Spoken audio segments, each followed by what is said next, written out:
You ask Tiger to solve.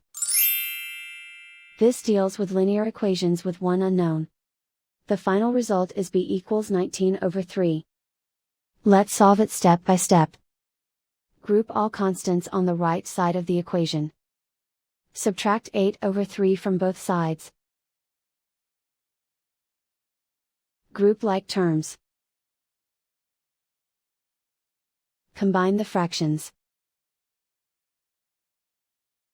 Combine the numerators. Reduce the zero numerator. Simplify the arithmetic. Convert the integer into a fraction. Combine the fractions. Combine the numerators.